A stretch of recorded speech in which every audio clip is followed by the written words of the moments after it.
Hello students, today we will discuss an important topic, how to use preposition in English. As we know, preposition is a word that shows the relationship between noun or pronoun and another word in a sentence. What are prepositions? Prepositions tell us about place, time, direction, cause and manner. For example, we can say the book is on the table, she is in the room, he is going to school. Now let us start with the preposition of place. We use in for enclosed places or inside something. For example, she is in the room, the keys are in the bag. We use on for surfaces. For example, the book is on the table, the picture is on the wall. Now we talk about under, below something. For example, CPU is placed under the table.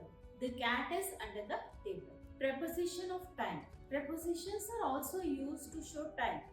In, on, at. We use in for months, years and long periods. For example, I was born in 2005. The exam is in March.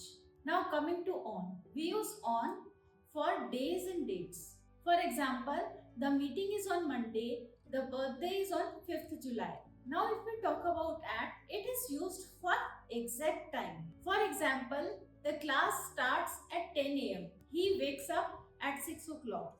Prepositions of direction. Preposition also show direction or movement.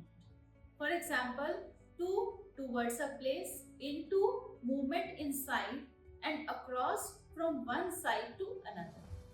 Example sentences: she is going to school. He jumped into the river.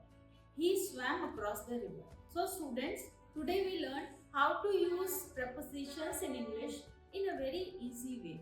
Prepositions are small words, but they are very important for correct sentence and fluent English. Practice daily, use prepositions in sentence, read and observe certain examples that are in front of you and try to connect them whatever you have learned today. And don't forget to correct your mistakes regularly. That is really important. Now don't forget to subscribe the channel for watching upcoming videos. Thank you very much.